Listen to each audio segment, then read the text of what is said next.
Hello everyone. Welcome back to LoFi Yoga. And today is going to be a read with me episode. And I'm reading from the book called Daughter of the Moon Goddess by Lynn. And if you know anything about me, if you've been here for a while, you know that I'm obsessed with the moon. So of course I had to read this one. Hopefully you enjoy this, and let's get into it. The pavilion overlooked a courtyard of wisteria, the trees draped with clusters of lilac blossoms.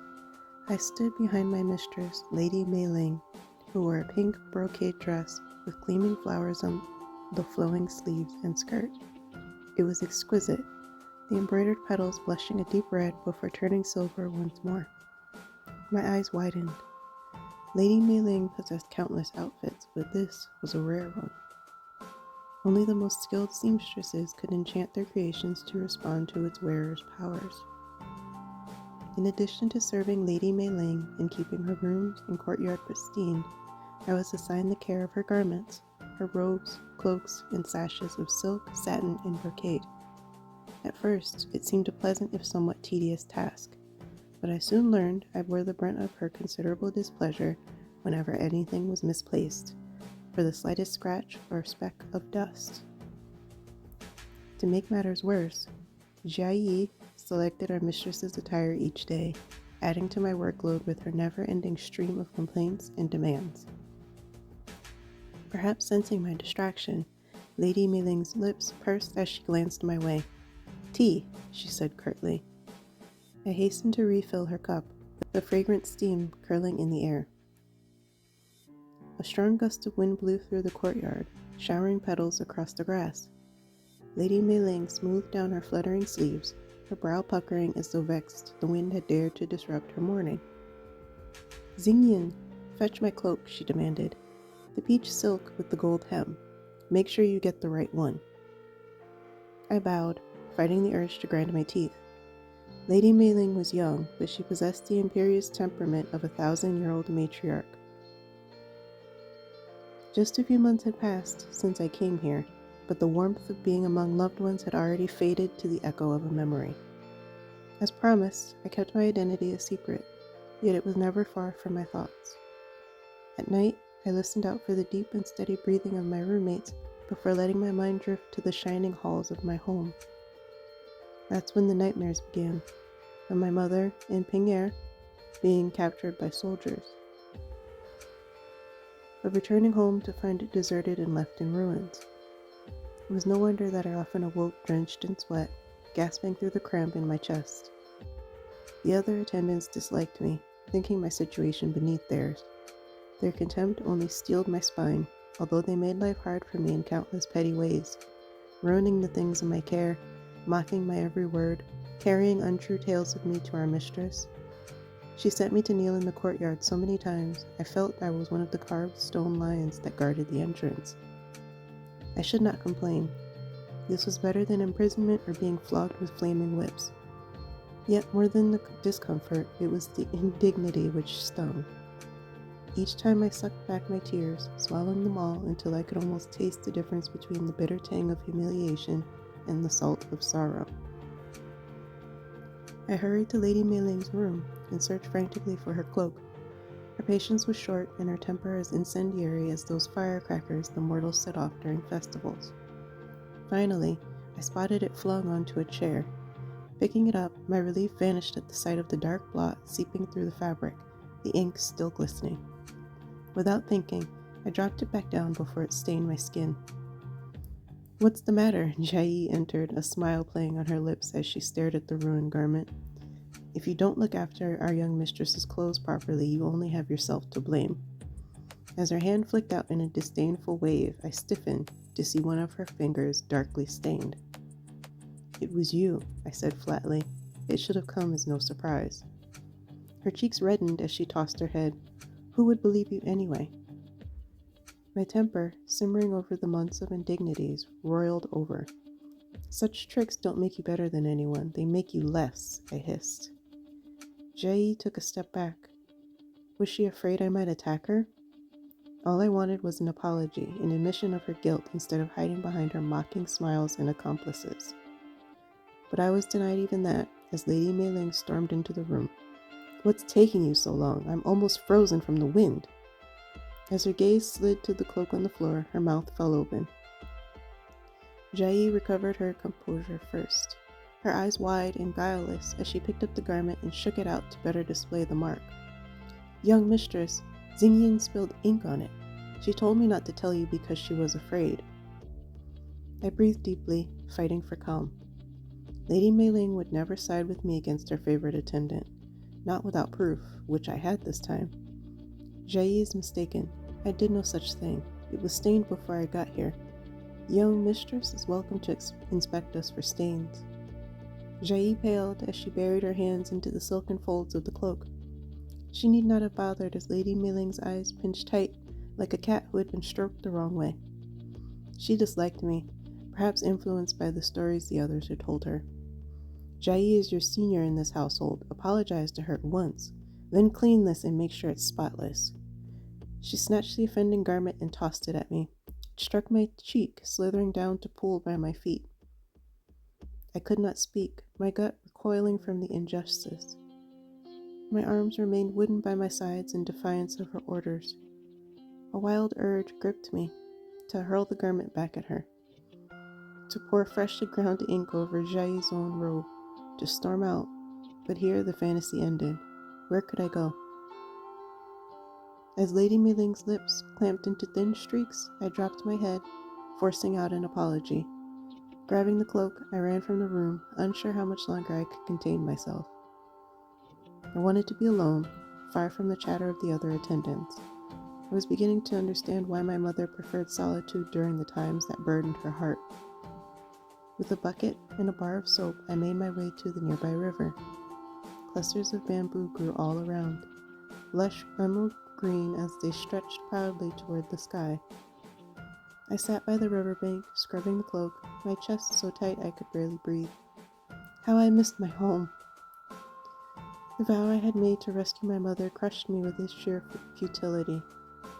How could I ever help her, powerless as I was? My future stretched before me, lonely and bleak, a lifetime of servitude without hope of betterment. An unwanted tear welled up in the corner of my eye. I had learned to swallow them, inhaling sharply or blinking them away. But as I was alone, I let it trail down my cheek. "Why are you crying?" The clear voice rang out, startling me.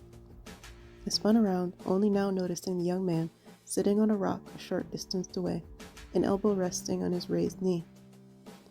How could I have missed his aura, which pulsed in the air, strong and warm, as bright as a cloudless noon?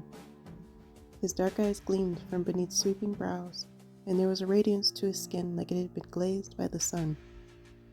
His long black hair was gathered up into a tail, spilling over his blue brocade robe, which was fastened around his waist with a silk belt.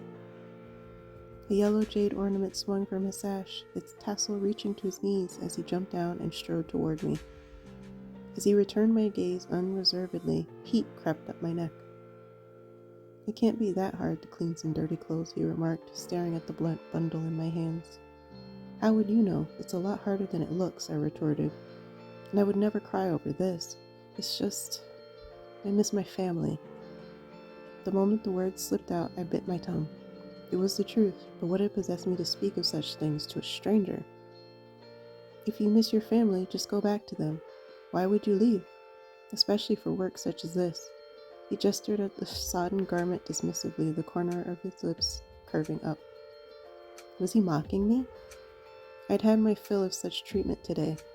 His arrogance, the careless way he spoke, snapped my frayed nerves.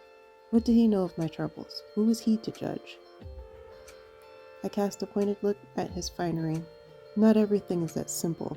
Not everyone is as fortunate to do as they please, and I'll take no advice from someone who has never worked a day in his life. His smile vanished. "Your attitude is rather insolent for an attendant." He sounded more curious than offended. "Being an attendant doesn't mean I don't have my pride. The work I do is not a reflection of who I am." Turning my back to him, I scrubbed at the cloak with more vigor than before. I had wasted too much time already. Lady Mei Ling would be furious if I took too long. which would mean another night of kneeling on the cold, hard ground. There was no reply, and I thought he had left, tired of teasing me. Yet I twisted around to find him still there. "Looking for me?" he laughed. As a heated denial rose in my throat, he added quickly, "Are you from the Golden Lotus Mansion?" "How did you know?" I rose to my feet, wondering if he was an acquaintance of Lady Mei Ling. He leaned forward then, his outstretched hand grazing the side of my head. I recoiled and swatted him away, knocking out the brass lotus pin from my hair. Before I could move, he bent down and picked it up from the grass. Without a word, he wiped the pin against his sleeve, sliding it back into my hair.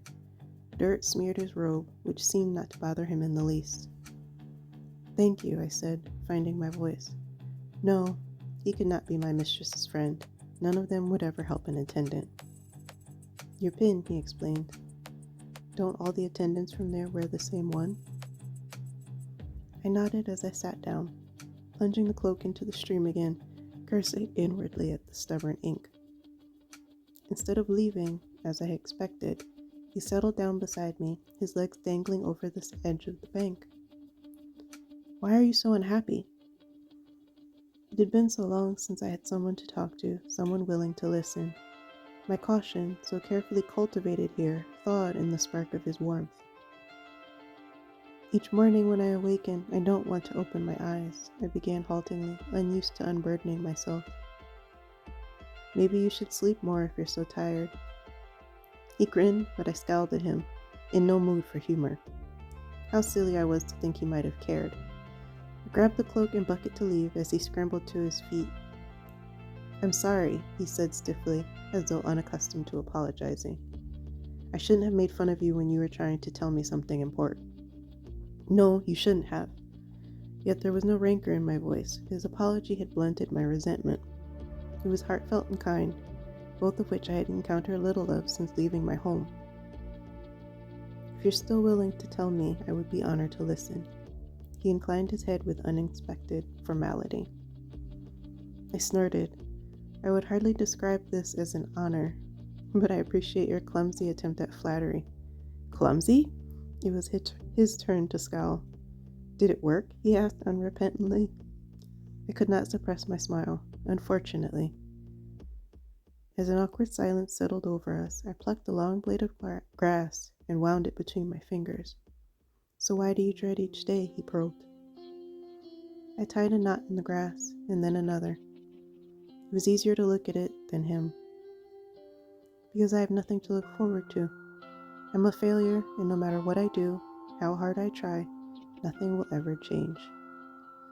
Have you ever felt this way, helpless? At once, I chided myself for being a fool. Someone like him would never understand. "Yes," he said simply. "You do?"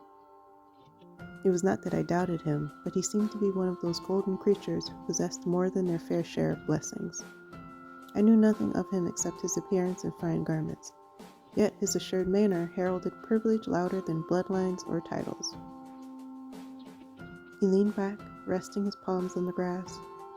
"Everyone has their own troubles. Some lay them bare while others hide them better.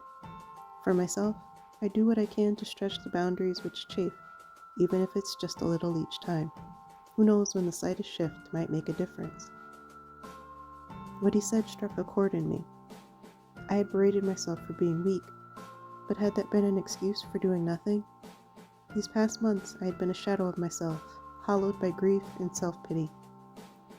It was true that I possessed no powers to speak of, no friends or family to aid me, but I was not helpless, not even when those soldiers had chased Peng'er and me. I had taken a wild chance then, rather than await certain capture. So why not here, where shelter came at the price of my dignity and dreams? I might not find a means out now, but through small nudges, little steps, I might carve my way after all, one that might lead me home. A giddy relief swept over me, unexpected yet welcome. I was grateful to him, this odd-mannered man, at times offensive, yet courteous and kind. Oh, my situation was still dire, but my spirit, while bruised, was unbroken. Perhaps all it had taken was finally being seen as a person again, as myself. To be reminded there was life beyond the Golden Lotus Mansion once I broke this cycle of misery, which I had somehow trapped myself into believing was my only path forward. I would leave tomorrow, but I have nowhere to go, I muttered fervently. What about your family, your friends? Can't they help? My face shuddered. My mother and Pinguer were lost to me. I have no one. Have your parents passed? He asked tentatively. I shuddered at the thought, wishing I had not spoken of my mother. The mortals believed it courted bad luck to even speak such things aloud. Too many fears still shrouded my heart of too many things which could go wrong. His expression softened. I'm sorry, he said gently, taking my silence as an answer. Guilt lay heavy on my tongue. I did not want to lie to him, yet I could not tell him the truth. But worse still was claiming his sympathy, which I had no right to.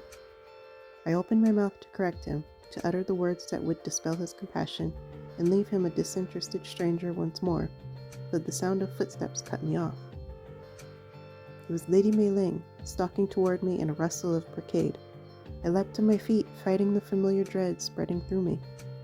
The air shifted with the heat of her aura, anger rolling off her in waves. I was well versed in the stages of her temper, and from the scarlet mottling her cheeks, she was truly furious. Xing Yin!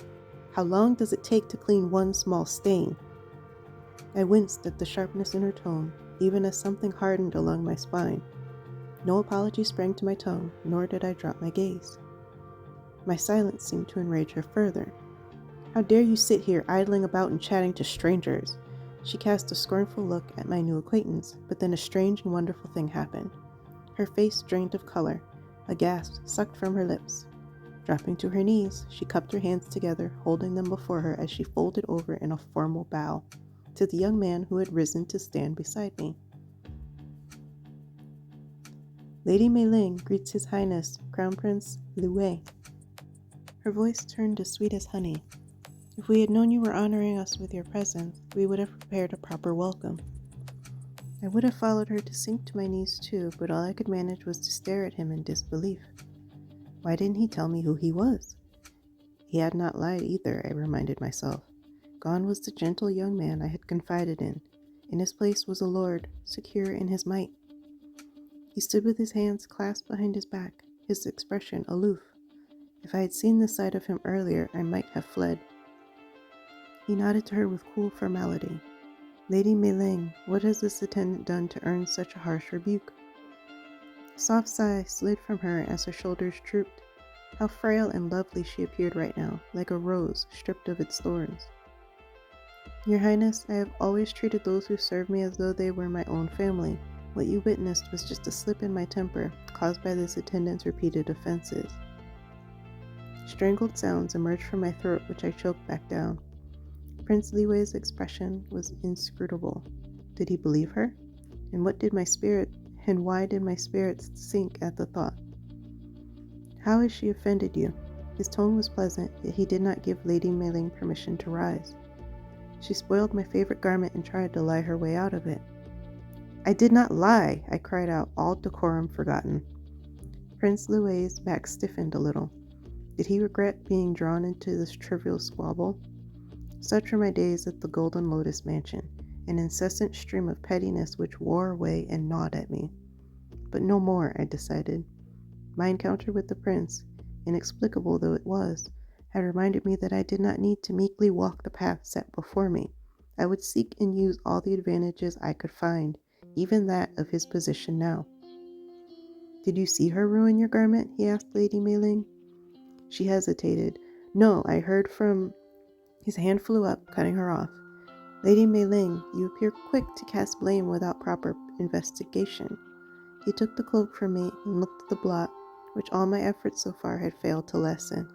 The air warmed as golden light streaked from his palm into the silk. The stain disappeared, the cloak drying as though it had never been wet. His magic was strong, as was the ease with which it flowed from him. How I wished I could do that. The gale which had sprung up to snatch Pinguer to safety seemed a distant dream. If it had come from me, I had no idea how to do it again. When I closed my eyes, I still caught tantalizing glimpses of the lights within me, but they darted away the instant I reached out. My attempts were half-hearted at best. The sight of them stabbed me with fear and remorse. If only I had not drawn the Empress's attention, I would still be home. Maybe Ping'er would have eventually taught me how to use my powers. I thought bitterly, what use was magic when it was untrained? And there would be little hope of advancing my skills as long as I remained here. In the Golden Lotus Mansion, only the most favored servants were taught to channel their magic to perform rudimentary tasks, to aid their chores. The guards were instructed in attack and defense enchantments, from raising shields of protection to casting bolts of fire or ice, while the rest of us were expected to labor as the mortals did. Admittedly, most of the other attendants possessed a weak life force, unlikely to ever become strong enough to ascend the hierarchies of immortals. Perhaps it was true for me as well, but deep down I did not think so. It was my powers which had drawn the celestial kingdom's attention. It had been my bane, but perhaps I could turn it into an advantage if I found someone willing to train me. Prince Liwei passed the now pristine cloak to Lady Mei Ling. I trust there will be no need to berate anyone further. His tone hardened. Any senior attendant in your household, or even you yourself, could have fixed this without resorting to these measures. Such behavior from a position of privilege does not reflect well upon you. 2 red spots burned in Lady Mei Ling's cheeks. A petty part of me relished watching her get reprimanded. But what would happen when the prince left? As a new voice rang out, that of Lady Mei Ling's father, my anxiety increased threefold. Your Highness, he hurried to where we stood, likely alerted to the Crown Prince's presence by a vigilant attendant. Sinking to his knees, he performed a formal obeisance, touching his brow to the ground. If my daughter or this servant has offended you, I plead for your forgiveness. I was disappointed to see how Lady Mei Ling treats those in her household, the prince said. Such behavior has no place in my court. When I return, I intend to rescind the invitation to your house for the selection of my companion. I stifled a gasp. Lady Mei Ling had spoken of little but this ever since she was chosen as a candidate. The Crown Prince had arranged this competition to choose a study companion, one who would learn alongside him. Was this what he meant by stretching the constraints which chafed him? Was he tired of his friends in the palace? It was said the prince wished to open the opportunity to the entire kingdom, but was overruled. Now each candidate had to be sponsored by a noble household, who then proceeded to put forth only their kin. Lady Mei Ling's father blanched. It would be a terrible humiliation to be struck off the list, and there would be endless gossip as to why his daughter had been found wanting. Please forgive her, Your Highness, he implored. My daughter would be a true flower to grace your court, should she be fortunate enough to join it. A bold idea formed in my mind, audacious even, but I might never have such a chance again, to no longer be at the mercy of a capricious mistress, to study with Prince Liwei, to learn to harness my powers. My mouth went dry at the thought. Perhaps then I could help my mother. I sank to my knees, performing a clumsy bow. Your Highness, please don't withdraw Lady Mei Ling's invitation, but... The words stuck in my throat like a firmly lodged fishbone. He waited, his patience calming my scattered nerves. My tongue darted over my lips as I gathered the courage to say, I wish to participate too. Lady Mei Ling and her father spun to me, their eyes bulging. To them, I was nothing, undeserving of such an honor. I wanted to sink through the ground, unused to putting myself forward this way. But Prince Liwei's opinion was the only one that mattered. He blinked, seemingly taken aback for the first time since I met him. Why? He drew out the word. Lady Mei Ling's father had hoped to knit closer ties with the royal family. There was even talk of her winning the prince's affection. I cared little for all that. It crossed my mind to flatter him, but I decided to speak from the heart. It was what I had done before I knew who he was. Your Highness, it would be an honor to be in your company, but that is not why I want this. Alright guys, I'm gonna stop here. I hope you enjoyed the reading, and maybe you'll pick up this book for yourself. But I hope that you have a good rest of your day, and I hope that you are well. Thanks for listening. Thanks for sitting with me.